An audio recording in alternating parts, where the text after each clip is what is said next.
This is a review of Gulf Airlines business class flight from London Heathrow to Bahrain. The Gold Touch, Gulf Air 7879 in business class from London to Bahrain. Gulf Air amazed me from its route that was from London to Bahrain on its brand new 7879 Dreamliner. It was friendly, it was professional, it had great service, great food, comfortable seats, plenty of entertainment. Lots of people might have heard of Gulf Air. I know I traveled by Gulf Air when I was a kid, but it was over a few decades that I had to travel with Gulf Air again. And this time the Bahrain-based airline turned a lot of wheels when it unveiled a spectacular new business class, the Falcon Gold, in April of 2018. In mid-June, Gulf Air launched its product on its flagship route from Bahrain to London Heathrow. So I had to test it for myself and find out what this carrier was all about. Turns out it's got great seating and it's beautifully designed cabin, and they were the best parts of the experience. I adored Gulf Air. I was interested in Gulf Air 7879 business class cabin since it was revealed.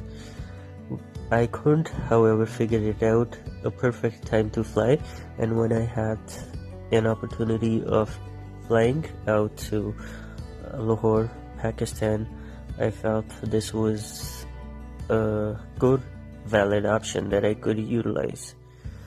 So in November of 2018, I planned on trying Gulf Air.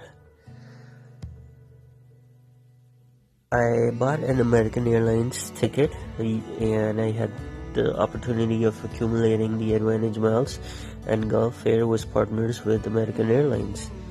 I found looking at the dining menu as well to book it in August, and I took the opportunity and I booked it. The non-stop flight from Heathrow to Bahrain is about 25 to 3,000 US dollars, but the dining menu looks great. The miles using the AAdvantage card. Also, this gave me an opportunity of becoming a gold member. So, beginning with the check-in process, I arrived over at London Heathrow and approaching the Terminal 4 encounter, and the Falcon Gold check-in was not that busy, and there were 2 desks that were available. The agent at the flight supervisor desk forwarded us, and then we moved ahead to the gate where the boarding was gonna be coming soon. The check-in experience was pretty pleasant. As far as the lounge was concerned, the business class lounge over at Heathrow Terminal 4, I was warmly greeted by several lounge agents within the first few minutes of entering the lounge. As I headed to grab something for dinner, the lounge agent collected a few coffee and soft drinks ordered and relayed them to the bar, and he delivered the drinks to our seats within a few minutes. The lounge offered an impressive selection of food from hot buffet. It did have grilled vegetables, scrambled eggs, porridge, cheese, toast, potato, beef, and also some cold buffet items. The lounge was broken into small sections, utilizing beaded curtains to provide a bit of privacy. Within a few steps, the passengers were able to get seated across one another. The lounge was excellent, particularly from Outstation Lounge. It was a friendly experience, great food, helpful amenities like luggage lockers, shower rooms, and a wide variety of newspapers and magazines. Boarding process. As we had started to leave the lounge about 25 minutes before boarding to claim our place in line, the lounge check-in agent noted that the boarding had started and we could wait in the lounge if we wanted. It seemed like since we were traveling with an infant, we felt like just boarding in as soon as we got to the gate. The gate agent was pretty helpful. They did have some security because Heathrow Airport is always like that. It's been busy and they are putting lots of emphasis on the security. After they scanned the passes, all passengers were given a time to grab a magazine newspaper from a complimentary newsstand. Business class passengers could choose from a tray of magazines on board. As far as we were in the flight, I would also want to review about the seating arrangement. The business class cabin is arranged with 4 rows of 2 seating, while the 6 wide configuration had roomy seats using the entire forward cabin of the 7879 for 4 rows, which meant bunch of space for each seat there. Window seat pairs are offset to allow a 13-inch gap so passenger seats could access their seats directly from the aisle. Each passenger had a direct aisle access. This is the same business class setup as you could find in Japan and Korean Airlines.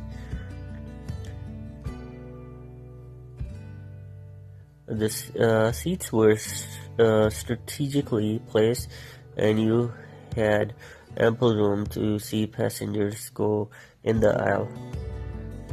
Seats in cabin are designed for privacy, so you can hardly tell that they were approximately like 18 passengers in this cabin. Both the window seat pairs and middle seat pairs are great for couples. The middle seats aren't offside at all, making it easiest for sharing the flight experience with your special one. We found window pair seats to be perfectly fine for us.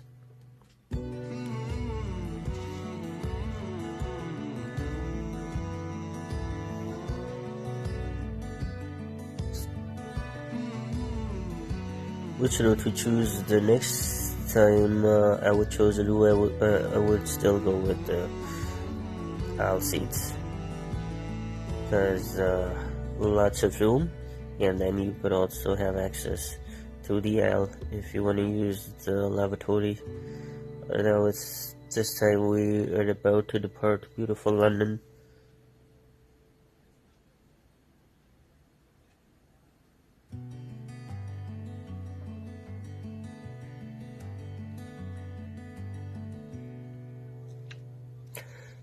Again at Heathrow Airport, departing beautiful London, getting set for takeoff.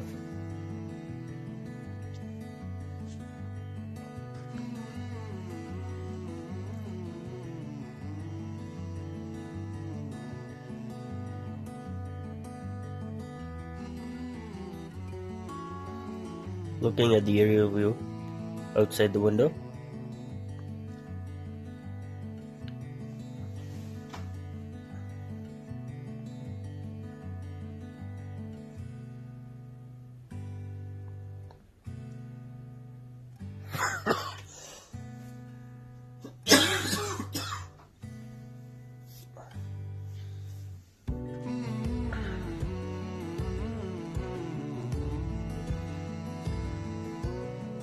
Looking at the outside at the ramp for the flight to take off.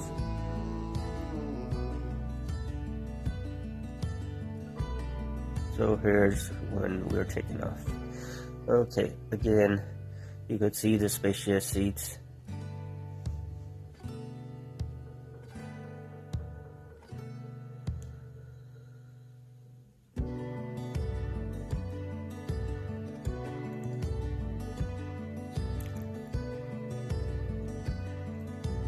Okay, looking into the beautiful London.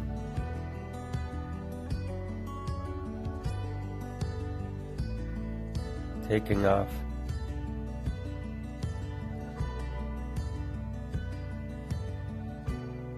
Have fruit snacks.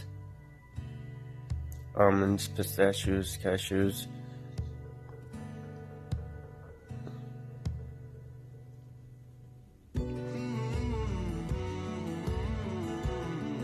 Now these are the seat control options. Seat controls are located on the outside armrest next to the window for window seats and next to the aisle for aisle seats.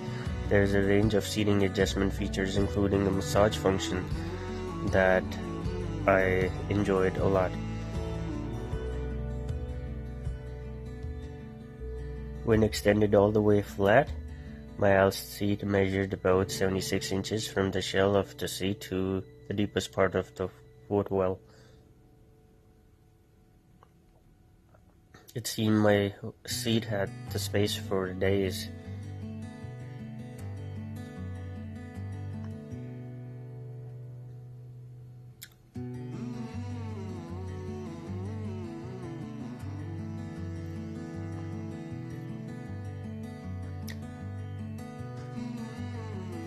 There is a little bit gap between the end of the extended seat and the drop-down footrest, but I didn't find that bothersome at all. Depending on what you wanted to keep your at hand,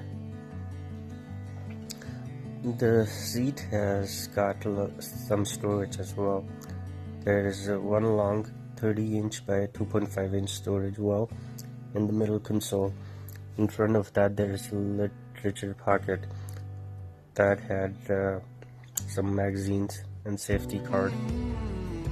Further ahead there is another safety card, safety pocket. And by the way, I love this seat divider feature.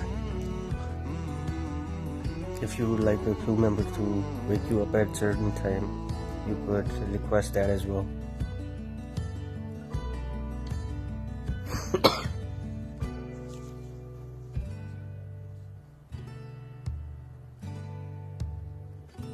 You could also set the IFE to sleep mode, which asks if I wanted a crew member to prepare me for the meals and drink service. Besides, there's also a bottle of lotion and some paper cups, and the amenities I didn't have much to complain about. There was a leather magnetic latch amenity kit, which included a pair of soft, thick cotton socks, an eye mask, earplug, toothbrush, toothpaste, mouthwash, body lotion, lip balm, and refresher mist.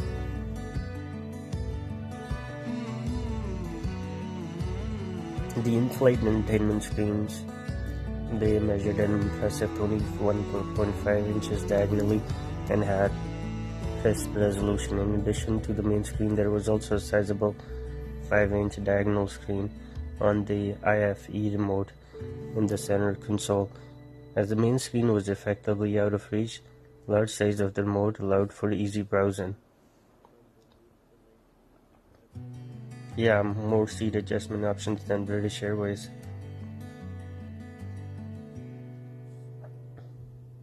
Pulling out some blankets as well.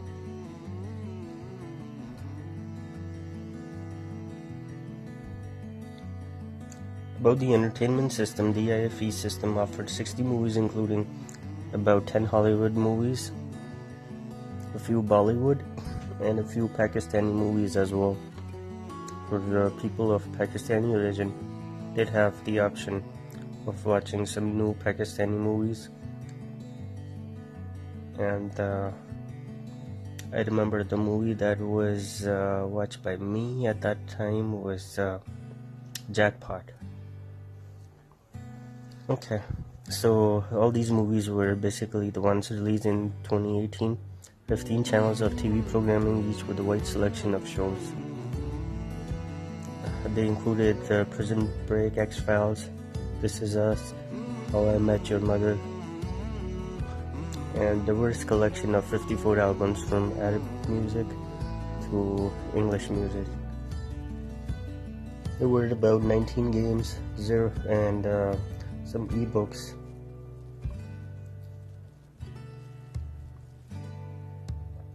I had no issues finding entertainment to fill the flight using the IFE system. The flight attendants were constantly asking about offering some magazines, but I was okay without the magazines.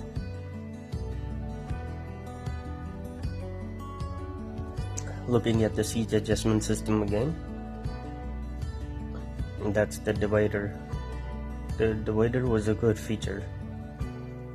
It kind of protected your privacy if you're looking for a middle divider that could be raised by either passenger. This was good enough.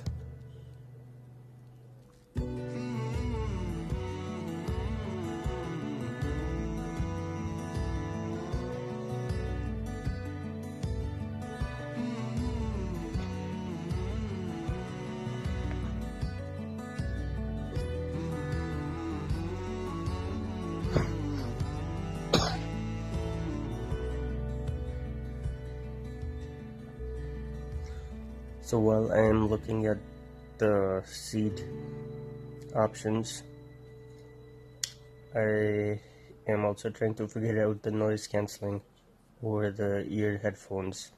They were available at each seat. The audio plug had 3 prongs and headphones were 2 pronged. This didn't cause any audio issues. 1-to-1 prong adapters were available on request. Now at this time being served with some soup. That's some delicious cheesecake with chocolate and vanilla topping.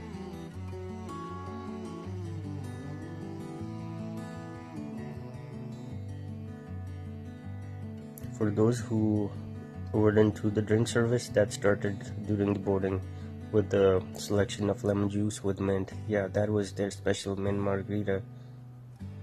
And then there was orange juice, water. For people who enjoyed champagne, alcohol, they had those options too.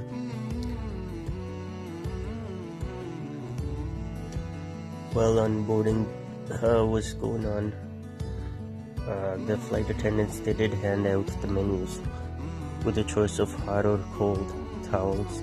Shortly after, the flight attendants passed through the basket of dates, baklava, and then immediately followed by Arabic coffee and the amenities kit.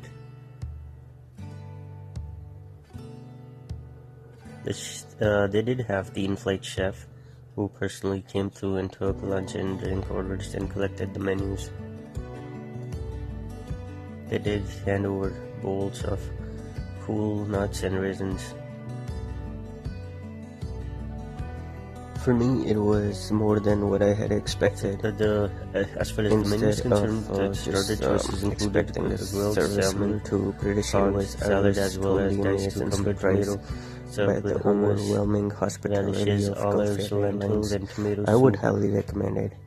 So it was good service. Food was excellent. Garlic and desserts were awesome with butter. As again, service was awesome. My verdict is, 30 minutes after you were planning a vacation from London to Bahrain or using it as a stopover, go for it. It might be less costly than Qatar, even though I'm gonna do another review on Qatar Airways, so keep tuned. But do watch the review I did on British Airways, and when you watch this one, you could easily compare and contrast. The ground service in London and Bahrain, they were okay, but the boat service was top notch. The crew was awesome throughout the flight. The service was warm and always professional. It was clear that we were all together, and the flight attendants, they reached us time over time, and they were serving the cart again and again, and this meant a lot to us. Gulf Air has a real good family-oriented focused service, and its flight attendants need an appreciation. They came out of way to assist us. My baby did not have a bassinet option, but they were kind enough to assign a seat to the baby, and we were thankful. Always gonna be grateful to Gulf Air. Keep up the good work, and a big thumbs up to Gulf Air business class flight. We'll be using you again and again. Thanks again. Thanks for watching. Please subscribe and click the thumbs up button.